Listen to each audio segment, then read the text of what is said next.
অবশেষে দত্তপুকুর খুনকাণ্ডের রায় দিল বারাসাত আদালত। চাঞ্চল্যকর ঘটনাটি ঘটেছিল চালতাবেড়িয়া দাসপাড়া এলাকায়। সেখানকার একটি ঘরের ভেতর থেকে রক্তাক্ত অবস্থায় এক ব্যক্তির মৃতদেহ উদ্ধার হয়। তারপর দত্তপুকুর থানার পুলিশ তদন্তে নেমে জানতে পারে মৃত ব্যক্তির নাম পরিতোষ পাণ্ডে। তার মাথায় ধারালো অস্ত্র দিয়ে আঘাতের চিহ্ন ছিল স্পষ্ট।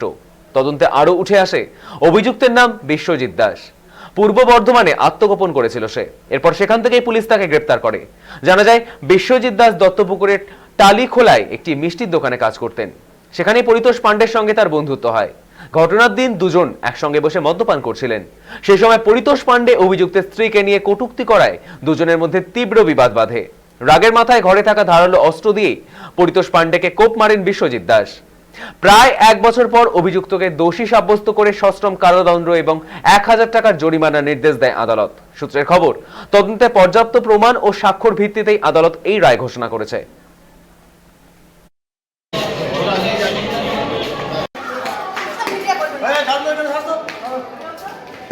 ঘটনাটার এফআইআর মানে বডিটা রিকভার্ড হয় 24 তারিখে, তারপরে এফআইআর শুরু হয় 25 তারিখে।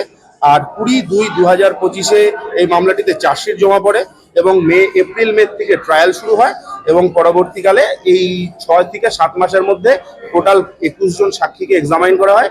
সেই সাক্ষীগুলোর এক্সামিনেশনের পরে ম্যাডাম 339 আর্গুমেন্ট হয় এবং ম্যাডাম মনে করেন যে এই মামলাটিতে একে সাজা দেওয়া উচিত এবং সেই হিসেবে যা এভিডেন্স এসছে তাতে লাইফ ইমপ্রিজনমেন্ট দেওয়া হয়েছে।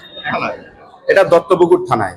এটাতে বলা বাহুল্য, এই মামলাতে আমি এসপি ম্যাডাম বলুন বা আমাদের যে ইন্সপেক্টর অনুপবাবু বলুন, অ্যাডিশনাল এসপি ম্যাডাম বলুন এবং আইও যিনি খুবই প্রুডেন্ট, খুবই ভালো ইনভেস্টিগেট করেছে, এই আমাদের কোর্টের এন্টায়ার মনিটরিং টিম ও সর্বোপরি আমাদের যে টিমটি রয়েছে করবী ম্যাডাম বা অন্যান্য জুনিয়ররা, আমরা সবাই মিলে মামলাটি এত সুন্দরভাবে এগিয়ে নিয়ে যেতে পেরেছি যে 6 মাসের মধ্যে আমরা ট্রায়াল শেষ করে কনভিকশনটা করতে পেরেছি। লাস্ট নভেম্বরে দত্তপুকুর চালতাবেড়িয়াতে গ্রুসাম মার্ডার অ্যাটাক হয় একটা, যেখানে দুজন মিষ্টির দোকান কর্মচারীদের মধ্যে গন্ডগোল হয়।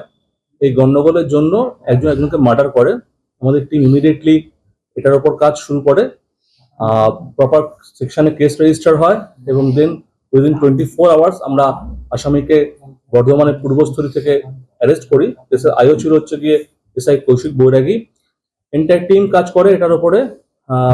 তার সঙ্গে এসডিও বারাসাত ছিলেন, দেন অ্যাডিশনাল এসপি জোনাল ছিলেন এবং ম্যাডামের ইয়েতে কাজ শুরু হয় এবং প্রপার ইনভেস্টিগেশন করা হয়। যা যা এভিডেন্স আমরা প্রপারলি এভিডেন্স কালেক্ট করি, স্টিপুলেটেড পিরিয়ডে আমরা চার্জশিট করি কেসটা। এই কেসে যে অ্যাকিউজ ছিল বিশ্বজিৎ দাস এলএস বিশ্ব, ওকে অ্যারেস্ট করা হয় এবং কাস্টাডি পিরিয়ডে কাস্টাডি ট্রায়াল হয়। অনারেবল এডিজে 7th কোর্ট উনি সেন্টেন্স দিয়েছেন। সেই সেন্টেন্সে ওনাকে লাইফ ইমপ্রিজনমেন্ট দেওয়া হয়েছে, রিগোরাস লাইফ ইমপ্রিজনমেন্ট দেওয়া হয়েছে উইথ 1000 ফাইন।